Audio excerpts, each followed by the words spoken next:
High and mighty watching the changing equation in the Middle East and the fallout from Donald Trump's inauguration from the World Economic Forum. And it's from that perch in the Swiss Alps and Davos that we join France 24 business editor Charles Pellegrin, who is there for the week. Now, I know that there's an official theme, as always, to these World Economic Forums. This one's is what? Collaboration for an intelligent age. Of course, all the talks about Donald Trump. That's right, Francois. All the talk here, obviously, it started on the day of Donald Trump's inauguration, and this Tuesday we had a bit of a blockbuster day of special addresses from world leaders, starting with EU Commission Chief Ursula von der Leyen, and she really made the case for free trade, sort of countering the message of Donald Trump of protectionism and America first. And but she tried to tread carefully, talking about being pragmatic in its relationship with the United States, all while holding on to its principles. Obviously, the EU bloc exported over 500 billion euros worth of goods to the United States last year, so the threat or the perspective of tariffs is a worrying one for the bloc. But so far, Donald Trump's mostly directed his ire and his threat of tariffs towards Mexico and Canada.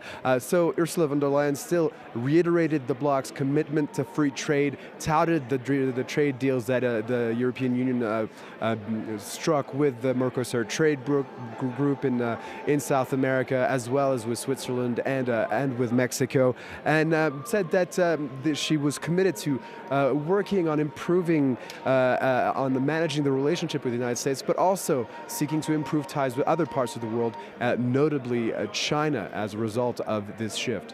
Ursula von der Leyen speaking, then it was the turn of the German Chancellor, who's been the target of Elon Musk as he prepares for his re-election bid to speak. Same message as von der Leyen?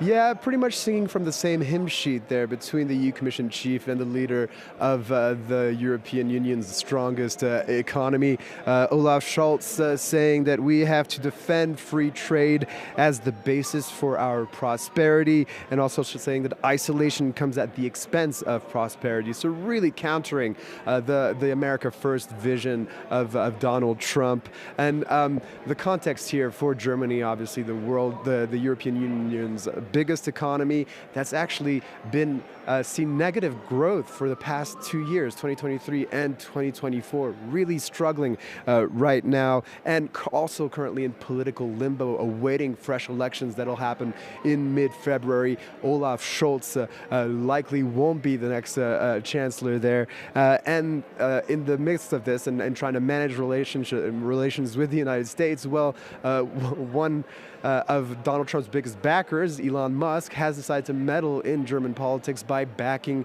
the far-right AfD party there. So that'll make negotiations between Germany and the U.S. and between the European Union and the U.S.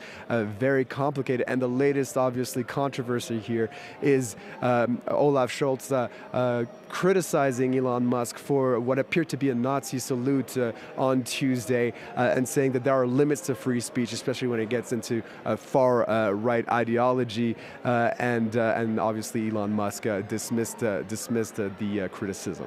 Yeah, and we'll be talking about it in the France 24 debate. Now, another bit of volatility coming from the United States is energy matters. How much Donald Trump will hit Europe with tariffs on if they don't buy his liquefied natural gas. Energy at the center of a lot of discussions you've been having with business leaders. That's right. I spoke earlier with the CEO of Hitachi Energy, which is a group that deals with power grids especially, and the CEO, Andreas Schierenbeck, and he's got a really interesting vantage point on the sector all in all. He sees energy demand skyrocketing around the world, fueled by the demand for artificial intelligence products and the building of huge data centers around the world. But power grids are not up to scratch yet, and not not able to handle the energy demand, and especially not able to integrate so far fast enough the renewable energy into its power grid. So I spoke to him. I asked him about what needs to be done in terms of investments for power grids, but I also asked him about where he stands and where this sector stands after Donald Trump withdrew from the Paris Climate Accords. We have already now in Europe more than 800 gigawatts of renewable projects which are not connected to the grid because the grid can't take it. So we have neglected over the last couple of years the grid a little bit. We've pushed first on renewables, now we have to push on the grid, otherwise it's completely in vain. And of course, grid expansion is expensive and it takes a long time, and it needs particularly transformers. Without that, it would not work. But the capacity of transformers is limited because it was not in such a big demand in the last couple of years. So transformers are one of the critical pieces in that. All of this, the end goal here is to meet some of the climate commitments that countries have made about limiting global warming and ensuring that transition to renewable energy, to clean energy. Right now, a day after Trump took office, he's withdrawn the United States from the Paris Climate Accords. He's called a national energy emergency, which will double down on the use of fossil fuels. What's your reaction to that in your field? Yeah, first and foremost, we are a grid company, so we have to transport every electron what is generated, independent where it's coming from. And it's undeniable the US needs more power and they have to fulfill the gap, and I think they will do it with all means. And I believe renewables still play a big role in that because it's the fastest and the cheapest way to pull that plug. Is there a sense here that businesses will do what they do in the long run, and governments change, and we can't be too affected by changes in policy like that? Energy is always political, and politics is only relying on energy. So from that point of time, it's a long-term game. Nevertheless, we need more electricity, and we have to use every electron what is coming. And we need a long-term strategy to really solve that riddle.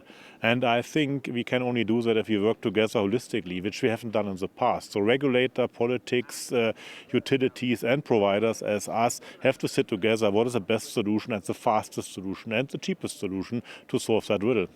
The stakes are extremely high. The objective is to limit global warming by 1.5 degrees by 2030.